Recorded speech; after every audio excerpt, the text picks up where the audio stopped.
Shri Sai Satcharitra Chapter 15 Naradiya Kirtan Paddhati Mr. Cholkar's Sugarless Tea, Two Lizards. The readers may remember that mention was made in the 6th chapter regarding the Ramanavami festival in Shirdi, how the festival originated, and how in the early years there was a great difficulty in getting a good Haridas for performing Kirtan on that occasion, and how Baba permanently entrusted this function, Kirtan, to Dasganu permanently. Now in this chapter we shall describe the manner in which Dasganu was performing the Kirtan. Naradiya Kirtan Paddhati. Generally, our Haridasas, while performing the Kirtan, wear a gala and a full dress. They put on a headdress, either a peta or turban, a long flowing coat with a shirt inside, and uparane, short dhotar on the shoulders, and the usual long dhotar from the waist below. Dressed in this fashion for some Kirtan in the Shirdi village, Dasganu once went to bow to Baba. Baba asked, "Well, bridegroom, where are you going so beautifully dressed like this?" "For performing a Kirtan," was the reply. Then Baba said, "Why do you want all this paraphernalia, coat, uparani, and feta, etc.? Doff all that before me. Why wear them on the body?" Dasganu immediately took them off and placed them at the Baba's feet. From that time, Dasganu never wore these things while performing the Kirtan. He was always bare from waist upwards. A pair of chiplis was in his hand and a garland round his neck. This is not consonance with the practice generally followed by all the Haridasa, but this is the best and purest method. The sage Narada, from whom the Kirtan Paddhati originated, wore nothing on his trunk and head. He carried a veena in his hand and wandered from place to place everywhere singing the glory of Lord.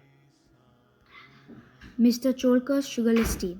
Initially, Baba was known in Pune and Ahmednagar district, but Nana Sahib Chandorkar, by his personal talks, and by Dasganu, by his splendid kirtans, spread the fame of Baba in the Konkan, Bombay Presidency. In fact, it was Dasganu, may God bless him, who by his beautiful and imitable kirtans made Baba available to so many people there. The audience who come to hear the kirtan have different tastes. Some like the erudition of the Haridas, some his gestures, some his singing, some his wit and humor, some his preliminary dissertation on Vedanta, and some others his main stories and so on. But among them, there are very few who by hearing the Kirtan get faith and devotion or love for God or saints. The effect of hearing Dasganu's Kirtan on the minds of audience was however electric, as it were. We give an instance here.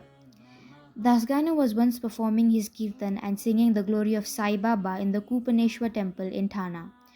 One Mr. Cholkar, a poor man serving as a candidate in the civil courts in Thana, was amongst the audience. He heard Dasganu's Kirtan most attentively and was much moved. He there and then mentally bowed and vowed to Baba, saying, "Baba, I am a poor man, unable to support my family. If by your grace I pass the departmental examination and get a permanent post, I shall go to the Shirdi, fall at your feet, and distribute sugar candy in your name." As good luck would have it, Mr. Cholkar did pass the examination and did get the permanent post, and now remained for him to his fulfilled vow. The sooner the better. Mr. Cholkar was a poor man with a large family to support, and he could not afford to pay for the expenses of a Shirdi trip. As is well said, one can easily cross over Nane Ghat in Thana district or even the Sahyadri range, but it is very difficult for a poor man to cross Ambare Ghat, example the threshold of his house. As Mr. Cholkar was anxious to fulfill his vow as early as possible, he resolved to economize, cut down his expenses, and save money. He determined not to use sugar in his diet and began to take his tea without it. After he was able to save some money in this way, he came to Shirdi, took Baba's darshan, fell at his feet, offered a coconut, distributed it with a clean conscience along with sugar candy as per his vow, and said to Baba that he was much pleased with his darshan and that his desires were fulfilled that day. Mr. Cholkar was in the masjid with his host Bapu Saheb Jog. When the host and the guest both got up and were about to leave the masjid, Baba spoke to Jog as follows: "Give him, your guest, cups of tea fully saturated with sugar." Hearing these significant words, Mr. Cholkar was much moved. He was wonderstruck. His eyes were bedewed with tears, and he fell at Baba's feet again. Mr. Jog was also curious about this direction regarding the teacups to be given to his guest. Baba wanted by his words to create faith and devotion in Cholkar's mind. He hinted, as it were, that he got the sugar candy as per his vow, and that he knew full well his secret determination not to use sugar in his diet. Baba meant to say, "If you spread your palms with devotion before me, I am immediately with you, day and night. Though I am here bodily, still I know what you do, beyond the seven seas. Go wherever you will over the wide world, I am with you. My abode is in your heart, and I am within you.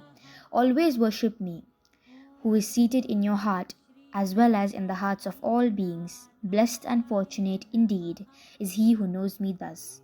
What a beautiful and important lesson was thus imparted by Baba to Mr. Cholkar.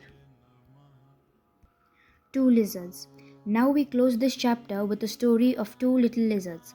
Once Baba was sitting in the masjid. A devotee sat in front of him when a lizard tick-ticked. Out of curiosity, the devotee asked Baba whether this tick-ticking of the lizard signified anything. Was it a good sign or a bad omen? Baba said that the lizard was overjoyed as her sister from Aurangabad was coming to see her. The devotee sat silent, not making out the meaning of Baba's words. Immediately, a gentleman from Aurangabad came on horseback to see Baba. He wanted to proceed further, but his horse would not go, as it was hungry and wanted grams. He took out a bag from his soldiers to bring grams and dashed it on the ground to remove dirt. A lizard came out therefrom, and in the presence of all climbed up the wall. Baba asked the questionnaire devotee to mark her well. She at once went strutting to her sister. Both sisters met each other after a long time, kissed and embraced each other, whirled round and danced with love. Where is Shirdi and where is Aurangabad? How should the man on the horseback come from Aurangabad with a lizard? And how should Baba make the prophecy of the meeting of the two sisters? All this is really very wonderful and proves the omniscience, the all-knowing nature of Baba. Postscript. He who respectfully reads this chapter or studies it daily will get all his miseries removed by the grace of the Sadguru Sai Baba. Hence, bow to Shri Sai, peace be to all.